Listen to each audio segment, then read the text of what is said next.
শুভ সকাল। আমন্ত্রণ জানাচ্ছি সংবাদপত্র পর্যালোচনা ভিত্তিক আরটিভির নিয়মিত আয়োজন নিটলটাটা আজ পত্রিকার সঙ্গে আছি মামুনুর রহমান খান। এই অনুষ্ঠানের মাধ্যমে আমরা দেশের উল্লেখযোগ্য জাতীয় দৈনিকগুলোর অন্যতম শিরোনামগুলো আপনাদেরকে জানানোর চেষ্টা করি খবরের ভেতরের খবর এবং তা নিয়ে বিশ্লেষণ আপনাদের সামনে তুলে ধরতে। সংবাদ বিশ্লেষণে আজ আমাদের সঙ্গে যোগ দিচ্ছেন বাংলাদেশ ফেডারেল সাংবাদিক ইউনিয়নের সহসভাপতি সৈয়দ ইশতিয়াক রেজা। আপনাকে স্বাগত জানাচ্ছি। শুভ সকাল। শুভ সকাল, ধন্যবাদ। চলেন শুরুতেই দেখে নিই আজকে জাতীয় দৈনিকের অন্যতম শিরোনাম যে খবরগুলো হলো। আমার হাতে প্রথমেই দৈনিক ইত্তেফাক শিরোনাম দেখছি, ফেনীতে ধর্ষণ বিরোধী লং মার্চে ছাত্রলীগ যুবলীগের হামলা, 20 জন আহত, সমাবেশ দিয়ে নোয়াখালীতে লং মার্চ শেষ, কাল সারা দেশে বিক্ষোভ। একটি ছবিও দিয়েছে এবং ছবিতে হামলার লাঠি হাতে উদ্যত একজনকে দেখা যাচ্ছে। এর পাশে যেই শিরোনামটি, বাংলাদেশের করোনা ভ্যাকসিন হুর তালিকায় গ্লোব বায়োটেকের ব্যানকোভিড, এটা দেশের জন্য গর্বের বলছেন ডক্টর মোহাম্মদ শহীদুল্লাহ। ক্লিনিক্যাল ট্রায়ালের জন্য আইসিডিডিআরবির সঙ্গে চুক্তি স্বাক্ষর। এছাড়া যে কোনো পরিস্থিতিতে দায়িত্ব ভুলে যাবেন না, চিকিৎসকদের প্রতি প্রধানমন্ত্রীর আহ্বান। সমকাল প্রধান শিরোনাম করেছে, দুদকের ফাঁদে 118 জন, স্বাস্থ্য খাতে দুর্নীতি। এছাড়া পরীক্ষা নিয়েই ভর্তি বিশ্ববিদ্যালয়ে ডিসেম্বরে ভিসিরা বৈঠকে বসে পরীক্ষা পদ্ধতি ও সময় চূড়ান্ত করবেন সিদ্ধান্ত হয়েছে এবং তারা বলছেন যে এইচএসসিতে অটোপাস হলেও বিশ্ববিদ্যালয়ে আসলে সেটি সুযোগ নেই। প্রথম আলো শিরোনাম করেছে, এক উপজেলাতেই 21 সন্ত্রাসী বাহিনী। নোয়াখালীর বেগমগঞ্জ, রাজনৈতিক ছত্রছায়ায় গড়ে উঠেছে এসব বাহিনী। 15টি ক্ষমতাসীন আওয়ামী লীগ এবং 6টি বিএনপির সঙ্গে যুক্ত। এখানে বলছে যে দলীয়ভাবে কখনোই কোনো সন্ত্রাসী বাহিনীর কর্মকাণ্ডকে উৎসাহ দেওয়া হয়নি। কিছু সীমাবদ্ধতার কারণে কিছু কিছু বিষয়ে সব সময় পদক্ষেপ নেওয়া সম্ভব হয় না বলছেন এইচএম খায়রুল আলম চৌধুরী, সভাপতি নোয়াখালী জেলা আওয়ামী লীগ।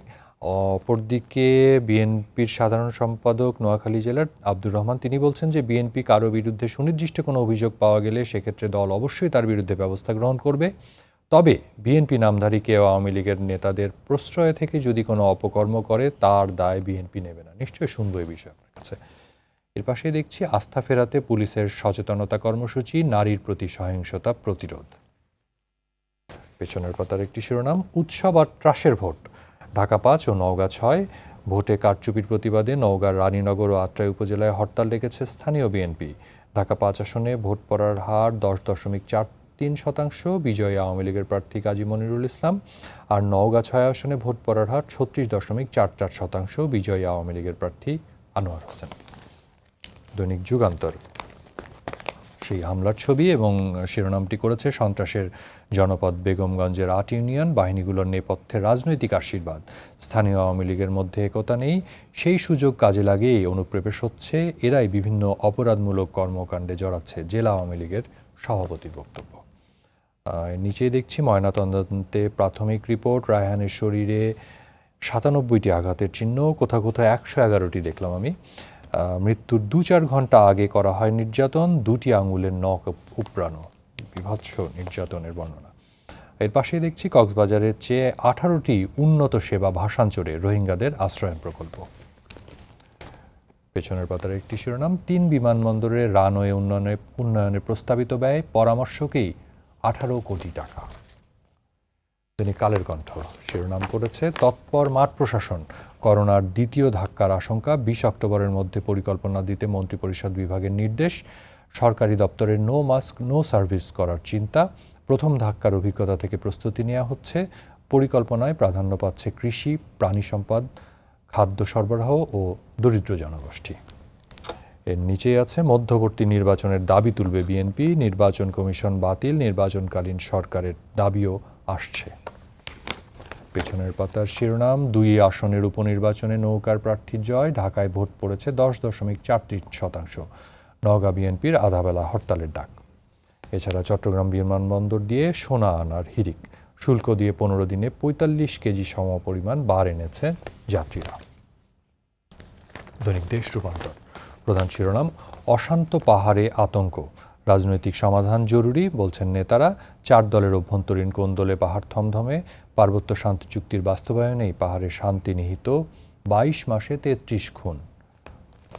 পেছনের পাতার একটি শিরোনাম দেখছি, হেফাজতে নির্যাতন ও মৃত্যু নিয়ে ফের আতঙ্ক, 9 মাসে মারা গেছেন অন্তত 15 জন, 7 বছরে সংশ্লিষ্ট আইনে বিচার হয়েছে একটি, জবাবদিহি ও আইনের কঠোর প্রয়োগ চান মানবাধিকার কর্মী ও আইনজ্ঞরা।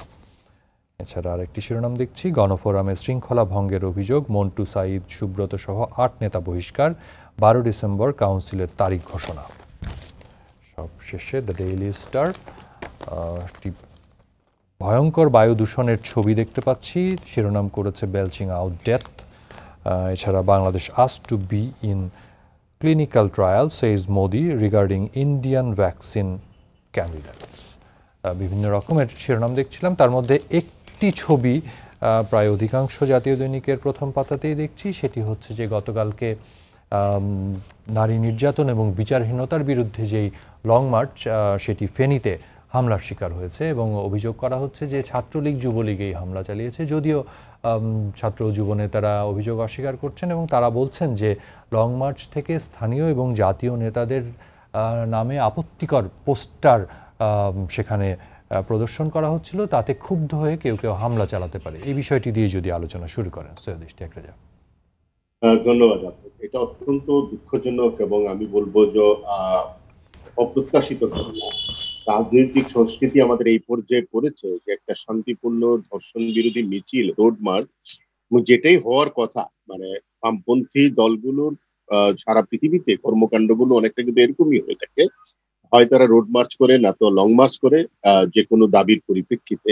এবং সেই রোড মার্চ এবং লং মার্চকে আমরা অন্যান্য দেশে দেখি, এমনকি প্রতিবেশী ভারতেও দেখেছি, এগুলোকে পুলিশ বরং সহায়তা করে সেই লক্ষ্যে পৌঁছানোর জন্য। এখানে যেভাবে হামলা করা হয়েছে, এটা প্রত্যাশিত ছিল না। যেই যুক্তি দেখাক না কেন, কিন্তু একথা সত্য যে এই হামলার দায় কোনোভাবে ফেনী জেলা আওয়ামী লীগ এড়াতে পারে না। এবং সেখানে ছাত্রলীগ যুবলীগের ছেলেরা যে হামলাটা করেছে, সেখানে অনেকে চিহ্নিত পর্যন্ত হয়েছে এই দলের পক্ষ থেকে, বামপন্থী দলগুলোর পক্ষ থেকে নামগুলো পর্যন্ত বলা হচ্ছে। আমি পুলিশের বক্তব্য দেখলাম, পুলিশ পরবর্তীতে এসে নানা ধরনের বক্তব্য দিয়েছে। প্রথম কথা হলো, যদি জাতীয় এবং স্থানীয় নেতাদের সম্পর্কে কোনো পোস্টার থাকেও, সামান্য সহনশীলতা নেই যে এইটাকে গ্রহণ করার। কারণ তারা তো তাদের ডেস্টিনেশন তো নোয়াখালী পর্যন্ত। আমরা কিন্তু গত আমি বলবো অনেকদিন থেকে, কয়েক বছর বলবো না, প্রায় এক যুগেরও বেশি সময় ধরে বা তারও আগে থেকে ফেনীতে কিন্তু একটা অরাজকতা দেখতে পাচ্ছি। বিশেষ করে ফেনী জেলা আওয়ামী লীগের ভিতরে নানা ধরনের দ্বন্দ্ব এবং এখানে নানা ধরনের সন্ত্রাসী কর্মকাণ্ড, একটা অরাজনৈতিক শক্তি যেন সেখানে রাজনীতি করছে, পেশির জোরে, অস্ত্রের জোরে সেখানে রাজনীতি করছে। আপনি নিশ্চয়ই ভুলে যাননি একরাম হত্যার কাণ্ড, তাকে গাড়ির ভিতরে রেখে পুড়িয়ে হত্যা করা হয়েছে। তখনও কিন্তু অনেকের বিরুদ্ধে এই যারা আজকে বড় বড় কথা বলছেন ফেনীর রাজনীতিতে, তাদের অনেকের নাম উঠে এসেছিল। ফেনীতে যেন একটা গুন্ডারাজ কায়েম হয়েছে এবং এটা আজকে খুব অল্পের উপর দিয়ে গিয়েছে। এটা বড় কিছু হতে পারতো, কিন্তু ধরেন কেউ মারাও যেতে পারতো যেভাবে হামলাটা হয়েছে। আমি যেভাবে ছবি দেখেছি, ভিডিও দেখেছি, আমার মনে হয় যে আওয়ামী লীগের উচ্চ স্তর থেকে ফেনীর দিকে দৃষ্টি দেওয়া উচিত এবং প্রশাসনের দিক থেকেও ফেনীর দিকে এই ঘটনা কেন ঘটলো তার একটা তদন্ত হওয়া উচিত এবং দোষী ব্যক্তিদেরকে শাস্তির আওতায় আনা উচিত। সারা দেশে প্রধানমন্ত্রী নিজে পর্যন্ত বলছেন যে জনগণের সচেতন হতে হবে। জনগণের সচেতনতার অর্থ এই নয় যে আপনি কেউ সচেতন হলে তাকে আঘাত করতে পারেন। সুতরাং এটাকে আমি বলবো যে রাষ্ট্রের বিরোধী অবস্থান, সরকার বিরোধী অবস্থান নিয়েছে ফেনী জেলা আওয়ামী লীগ, তাদের উপরে হামলা করে।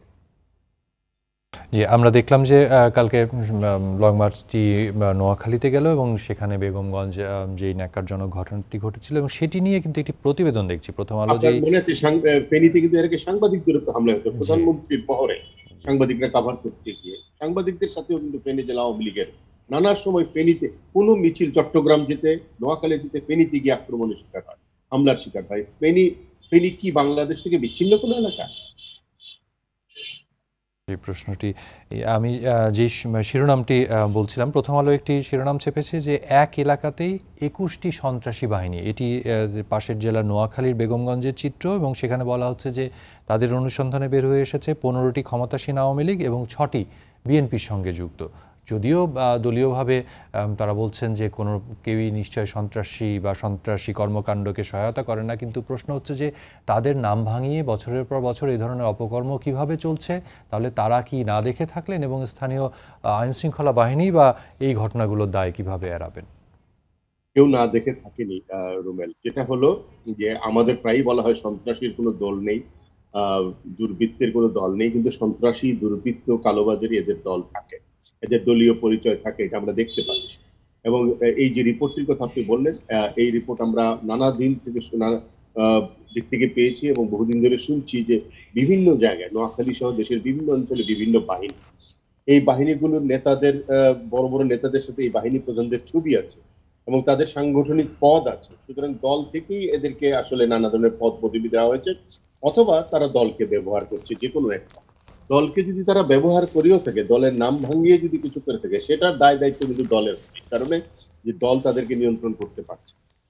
নোয়াখালীর এই বেগমগঞ্জের ঘটনা আমরা শুনতে পেলাম যে পৌর মেয়রের সাথে সেখানকার আহ, যে সংসদ সদস্য, তার একটি ক্ষমতার দ্বন্দ্ব আছে, আধিপত্যের সংঘাত আছে।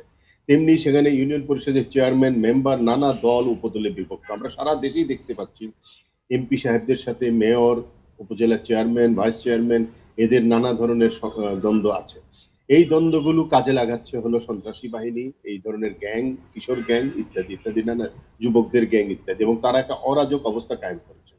আমাদের রাজনৈতিক সংস্কৃতিটা এরকম যে পাড়ায় পাড়ায় চিহ্নিত অপরাধী, মাস্তান, দুর্বৃত্ত, এদেরকে দলের ভিতরে স্থান দেওয়া হচ্ছে। যদি চিহ্নিত অপরাধী, দুর্বৃত্তকে আপনি দলে ঢোকান, তাদেরকে পদ পদবি দেন, তাহলে রাজনীতির সংস্কৃতির উন্নতি হওয়ার কোনো কারণ নাই, সুস্থ রাজনীতি হওয়ার কোনো সুযোগ নেই। এবং সেটাই কিন্তু ঘটছে আমাদের এখানে। এবং এখানে নানা ধরনের দুর্বৃত্তায়ন হয়েছে। একটা সময় আমরা বলতাম যে রাজনীতির দুর্বৃত্তায়ন, এখন অবস্থাটা এরকম দাঁড়িয়েছে যে দুর্বৃত্তের রাজনীতি কায়েম হয়ে দাঁড়িয়েছে। আগে রাজনীতিবিদরা দু একটা মাস্তান হয়তো পালতেন টুকটাক, এখন মনে হচ্ছে মাস্তানরাই দু একটা রাজনীতিবিদ পালে। অবস্থাটা পুরো উল্টে গেছে। এবং এই অবস্থা থেকে বের হওয়ার উপায়টা কি, সেটা রাজনীতিবিদরা ভাবছেন কি? আমাদের প্রতিষ্ঠানগুলো ধীরে ধীরে নষ্ট হয়ে যাচ্ছে। রাজনৈতিক দলগুলো কিন্তু প্রতিষ্ঠান। আজকে দেশ চালায় রাজনীতিবিদরা, তারা সংসদ চালাবেন, তারা নির্বাচন কমিশন পরিচালনা করবেন, তারা প্রশাসন পরিচালনা করবেন, তারা স্থানীয় সরকার চালাবেন। কিন্তু তারা যদি, তাদের সংগঠন যদি, রাজনৈতিক দল যদি এরকম দুর্বৃত্তদের দ্বারা পরিচালিত হয়, তাহলে কিন্তু জনগণের যে কয়টা জায়গায় যাওয়ার কথা, সেই প্রত্যেকটা সেবা প্রতিষ্ঠান নষ্ট হয়ে যায়। সুতরাং এটা একটা গভীর দৃষ্টি দিয়ে দেখা প্রয়োজন আছে যে আমাদের রাজনীতি আসলে কোন পথে হাঁটছে। জি, রাজনীতি বিষয় বলছিলেন, এর মধ্যে আইন শৃঙ্খলা বাহিনীর ভূমিকা নিয়েও বিভিন্ন রকমের প্রশ্ন উঠেছে। আমি একটি প্রতিবেদন দেখছিলাম, সেখানে বলা হচ্ছে যে হেফাজতে নির্যাতন ও মৃত্যু নিয়ে ফের আতঙ্ক, এবং এটি পরিসংখ্যান যেটি গত ৯ মাসে ১৫ জনের এরকম মৃত্যু হয়েছে। নিশ্চয়ই এ বিষয়ে শুনবো আমরা। যদিও দেখছিলাম যে কক্সবাজারে সিনহা হত্যার পর ক্রসফায়ার বলে যেটি প্রচলিত ছিল সেটি হয়তো আপাতত থেমেছে, কিন্তু হেফাজতের মৃত্যু কিন্তু নতুন দুশ্চিন্তার কারণ হয়ে দাঁড়িয়েছে। নিশ্চয়ই এই বিষয়ে আপনার কাছ থেকে শুনবো বিস্তারিত। আমাকে একটি ছোট্ট বিরতিতে যেতে হচ্ছে। দর্শক, আমরা ফিরবো খুব অল্প সময় পরে, আশা করি সঙ্গেই থাকবেন।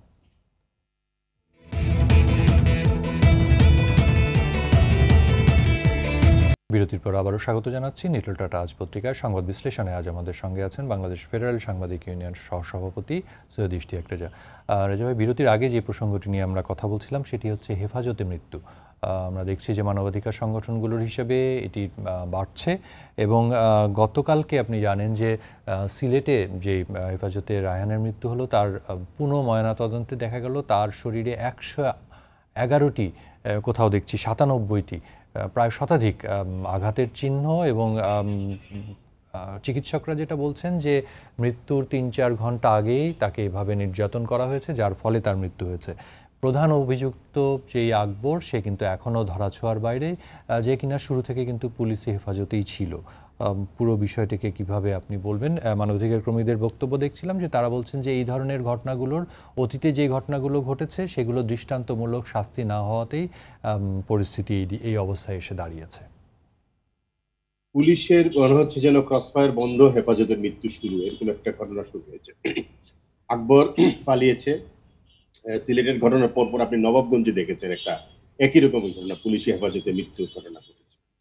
এই পুলিশি হেফাজতে মৃত্যুটা এমন একটা ঘটনা যেটার দায় কোনোভাবে পুলিশ কর্তৃপক্ষ এড়াতে পারে না। সিলেটের ঘটনা, রায়ানের ঘটনা, আমি বলবো যে বাংলাদেশের পুলিশের জন্য নতুন করে এক লজ্জার মুহূর্ত তৈরি হয়েছে। বাংলাদেশের পুলিশের এক নতুন করে অমানবিক মুখ মানুষের সামনে উন্মোচিত হয়েছে। সিনহা হত্যার পরে আমাদের একটা প্রত্যাশা ছিল যে পুলিশ তার ভাবমূর্তি বদলাতে সচেতন হবে, কিন্তু আমার কাছে মনে হচ্ছে যে না, পুলিশের সামগ্রিকভাবে ওরিয়েন্টেশন সমস্যা আছে। পুলিশ মানুষকে মানুষ না ভাবার একটা যে মনস্তত্ত্ব তাদের ভিতরে তৈরি হয়েছে এবং বহুকাল ধরে আছে, সেখান থেকে বের হতে পারছে না। এটা আধুনিক কালের পুলিশ 1861 সালের আইন দিয়ে চলছে বলে এটাও কিন্তু একটা বড় ধরনের আমি বলবো প্রতিবন্ধকতা, যে পুলিশকে সামনের দিকে নতুন উপযোগী করে তোলা যাচ্ছে না। এত পুরনো একটি আইন দিয়ে এই যুগের পুলিশ পরিচালিত হবে, এটা কোনোভাবেই ভাবা যায় না। বহুবার উদ্যোগ নেওয়ার পরেও আমরা দেখছি যে পুলিশ সংস্কার কোনো ধরনের অগ্রগতি নেই। আওয়ামী লীগ 96 সালে এসে একবার গঠন করেছিল পুলিশ সংস্কারের জন্য উদ্যোগ। 2007 সালে তত্ত্বাবধায়ক সরকারের উদ্যোগে গঠিত হলো, কিন্তু কোনোটাই কিন্তু কার্যকর হয় না। আপনার মনে আছে 1 মাস আগে একটি রায় হয়েছিল, বাংলাদেশের প্রথম রায় পুলিশ হেফাজতে মৃত্যু নিয়ে, জনি হত্যা মিরপুরে। সেখানে কিন্তু বিশাল করে একটা আদালত অবজারভেশন দিয়েছে যে পুলিশি হেফাজতে যে ধরনের আচরণ করা হয় কোনো মানুষকে ধরে এনে, যা সন্দেহের বশত ধরে এনে মানুষকে নির্যাতন করা হয়। রায়হানের সাথে আকবর যে কাজটি করেছে এটা কোনো মানুষের পর্যায়ে পড়ে না। এবং এখানে দুটো অপরাধ হয়েছে। একটা হলো যে তাকে টাকার জন্য নির্যাতন করা হয়েছে। নির্যাতন করা অবস্থায় যখন তার শরীর বেশি খারাপ হয়ে গেল তখন থানায় তাকে ফেলে রাখা হয়েছে, তাকে হাসপাতালে নেওয়া হয়নি। অন্যদিকে সমগ্র পুলিশ মিলে গল্প বানানোর চেষ্টা করেছে যে ছিনতাইকারী ভেবে জনগণ তাকে গণপিটুনি দিয়েছে, যদি এখন সেটা প্রমাণিত হয়েছে। আকবর পালিয়েছে, পুলিশি হেফাজত থেকেই পালিয়েছে। আমরা বলবো পুলিশই তাকে পালাতে সাহায্য করেছে।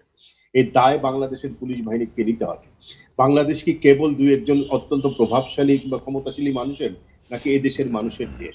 যদি সাধারণ মানুষকে এইভাবে মেরে ফেলার দায় পুলিশ নিতে শুরু করে, তাহলে আমি বলবো মানুষও কিন্তু একসময় পুলিশের প্রতি বিরূপ আচরণ করতে বাধ্য হবে। আমি এই ঘটনার সুষ্ঠু বিচার দাবি করি। একই সাথে আমি বলবো পুলিশের নতুন করে আবারও সিনা হত্যার পরে আমরা যে আলোচনাটাই ছিলাম, যে পুলিশের সংস্কার, পুলিশের নতুন মুখ তৈরি করতে হবে মানুষের জন্য, এবং আইন শৃঙ্খলা রক্ষাকারী বাহিনী হিসেবে পুলিশ একটা দৃশ্যমান বাহিনী। পুলিশের যে কোনো কাজ মানুষ দেখতে পায়, শুনতে পায়। মানুষ বিপদে পড়লে প্রথম পুলিশের কাছে যায়। তারা যদি আজকে এরকম আচরণ করে, এবং হয়তো বলবেন যে একজন দুইজন সদস্যের জন্য, হ্যাঁ, একজন দুজনই কাজ করে, তখন পুরো বাহিনীর গায়ে সেটার একটা খারাপ দৃষ্টান্ত স্থাপিত হয়। সুতরাং একজন দুইজন নয়, আমি নবাবগঞ্জের ঘটনা বলবো, আমি সিলেটের ঘটনা বলবো। আমরা এর আগেও নানা জায়গায় পুলিশি হেফাজতে মৃত্যু দেখেছি, গত 9 মাসে 15টি ঘটনা তো আপনি পড়লেনই।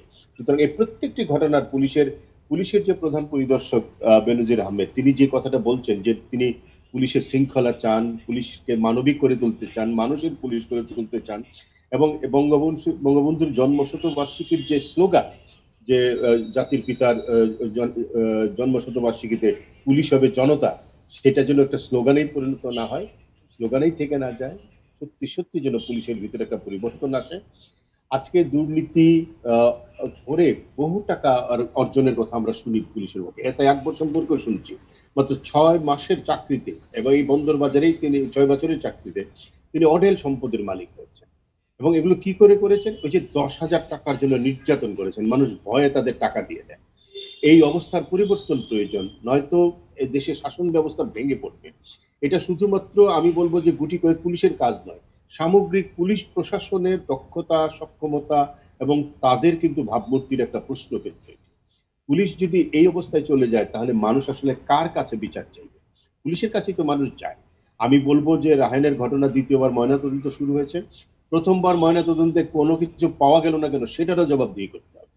প্রত্যেকটা নিয়ে আমি পুলিশের যারা নেতৃস্থানীয় পর্যায়ে আছেন, আইজি থেকে শুরু করে, আমি আশা করবো, এবং পুলিশের সিলেটের এসপি, ওই সিলেট বিভাগের ডিআইজি, প্রত্যেকের এখানে গুরুত্বপূর্ণ ভূমিকা আছে। আরেকটা হলো পুলিশের যে তদন্তগুলো হয়, বিভাগীয় তদন্ত, পুলিশ নিজেই নিজেদের বিরুদ্ধে দুর্নীতির তদন্ত করে, তাদের অপরাধের তদন্ত করে, ফলে বেশিরভাগ ক্ষেত্রে এগুলোর কিন্তু শেষ পর্যন্ত কোনো বিচার হয় না, শুধুমাত্র বদলি অথবা ক্লোজ করে নেওয়া, এই জায়গার মধ্যে সীমাবদ্ধ থাকে। আমরা দৃষ্টান্তমূলক শাস্তি হয়েছে, আমরা পুলিশের নানা ধরনের অপরাধের খবর পাই, আমরা সেই খবরটাও পেতে চাই যে যারা অপরাধ করেছে তাদের শাস্তি হয়েছে।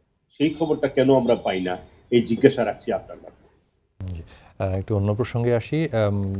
এইচএসসিতে আমরা দেখলাম যে করোনার কারণে অটো পাসের সিদ্ধান্ত হলো, তবে উপাচার্য পরিষদ গতকালকে বৈঠক করেছেন এবং তারা সিদ্ধান্ত নিয়েছেন যে ভর্তি পরীক্ষা দিয়েই বিশ্ববিদ্যালয়ে সুযোগ পাওয়া যাবে। তবে কোন পদ্ধতিতে পরীক্ষা হবে, সেটি কি অনলাইনে হবে না সশরীরে হবে, সেই বিষয়গুলো এখনও সিদ্ধান্ত হয়নি এবং পরবর্তীতে এই সিদ্ধান্তগুলো জানিয়ে দেওয়া হবে। এই বিষয়টি নিয়ে যদি একটু করেন, আমরা একটু শেষের দিকেই চলে এসেছি। আমার মনে হয় সিদ্ধান্তটা যৌক্তিক, পরীক্ষা দিয়েই বিশ্ববিদ্যালয়ে ভর্তি হওয়া উচিত। অটোপাস হয়তো বাস্তবতা ছিল এইচএসসির জন্য, সেটাকেও আমরা মনে হয় কেন্দ্র বাড়িয়ে নানা ধরনের পদ্ধতি করে পরীক্ষাটা নিতে পারতাম, কারণ সারা বাংলাদেশের সবকিছু চলছে, শুধু পরীক্ষার ব্যাপারে করোনাটা মানে আমার কাছে বিবেচ্য হয়েছে। তারপরেও শিক্ষার্থীদের অভিভাবকদের বিবেচনা করে সরকার সিদ্ধান্ত নিয়েছে। কিন্তু বিশ্ববিদ্যালয় কিন্তু উচ্চশিক্ষার ক্ষেত্রে শুধুমাত্র রেজাল্ট দেখে ভর্তির কোনো চিন্তা ভাবনা করা ঠিক হবে না। আমি মনে করি যে যে পদ্ধতিতেই হোক, সেটা শারীরিকভাবে উপস্থিত হয়ে দিক কিংবা ডিজিটাল পদ্ধতিতেই হোক, পরীক্ষা দিয়েই জন্য বিশ্ববিদ্যালয়গুলোতে ভর্তির ব্যবস্থা করা হয়, এবং সেটা না হলে কিন্তু বিশ্ববিদ্যালয়ের এনরোলমেন্ট নিম্ন পর্যায়ে চলে যাবে। একবার এনরোলমেন্ট খারাপের দিকে চলে গেলে কিন্তু তার আউটপুটটা খারাপ হবে। সুতরাং বিশ্ববিদ্যালয়গুলোতে, পাবলিক বিশ্ববিদ্যালয়গুলোতে, প্রাইভেট বিশ্ববিদ্যালয়গুলোতে, সর্বত্র মেডিকেল কলেজে, ইঞ্জিনিয়ারিং এ সর্বত্র আমার কাছে মনে হয় যে পরীক্ষা দিয়েই হওয়া উচিত। সেটার জন্য প্রয়োজন হলে ধাপে ধাপে পরীক্ষা নেওয়া হোক। সোশ্যাল ডিস্টেন্স, যেটাকে আমরা করোনার কারণে বলছি, শারীরিক দূরত্ব মানার জন্য কয়েক ধাপে পরীক্ষা নিতে পারে, কিন্তু পরীক্ষার বাইরে যেন অন্য কোনো ভাবনা না আসে, সেটাই মানে প্রত্যাশা। জি। শেষ আরেকটি সংক্ষেপে আপনার মন্তব্য শুনতে চাই, সেটি হচ্ছে যে অনেক খারাপ খবরের মধ্যে একটি ভালো খবর, যে বাংলাদেশের একটি প্রতিষ্ঠানের করোনার টিকা বিশ্ব স্বাস্থ্য সংস্থার তালিকায় স্থান করে নিয়েছে এবং নিশ্চয়ই এটি যদি চূড়ান্ত ধাপগুলো পেরোতে পারে, তাহলে হয়তো আমাদের যে টিকা প্রাপ্তি নিয়ে অনিশ্চয়তা, সেই জায়গায় হয়তো একটি আশার আলো দেখা যাবে। আপনি কি মনে করেন? আমিও এই খবরটা কালকে দেখে আমার ভালো লেগেছে, এবং আমি অভিনন্দন জানাই গ্লোব বায়োটেককে এবং তাদের যে বিজ্ঞানী দল আছে তাদেরকে। আমি এই জায়গাটাই আমি অনেকদিন ধরে বলছি যে আমাদের দেশে বিজ্ঞান চর্চা কমে যাচ্ছে। আমরা অনেক বেশি এমবিএ বিবিএ তৈরি করছি, কিন্তু আমরা বিজ্ঞান চর্চা কমে যাচ্ছে। সেখান থেকে একটা বিরাট অনেক খারাপ খবরের মধ্যে অসম্ভব সুন্দর একটা খবর, অভিনন্দন জানাই। এবং বাংলাদেশ আর এই টিকাটি যদি শেষ পর্যন্ত তৃতীয় ফেজ অতিক্রম করে, তাহলে আমি বলবো যে বাংলাদেশের 50 বছরের ইতিহাসে সবচেয়ে ভালো খবরগুলোর একটি হয়ে দাঁড়াবে এটি। আপনাকে অনেক ধন্যবাদ। আমরা একেবারেই শেষে, আমাদের সময় দেওয়ার জন্য। দর্শক, নিটল টক আজ পত্রিকা অনুষ্ঠানটি এখানেই শেষ করছি। জানিয়ে রাখছি, অনুষ্ঠানটি প্রতি রবি থেকে বৃহস্পতিবার সকাল 9:15 এবং শুক্রবার 10:10 প্রচারিত হচ্ছে। দেখার আমন্ত্রণ রইল। ভালো থাকবেন, সুস্থ থাকবেন, আর টিভির সঙ্গেই থাকবেন। ধন্যবাদ।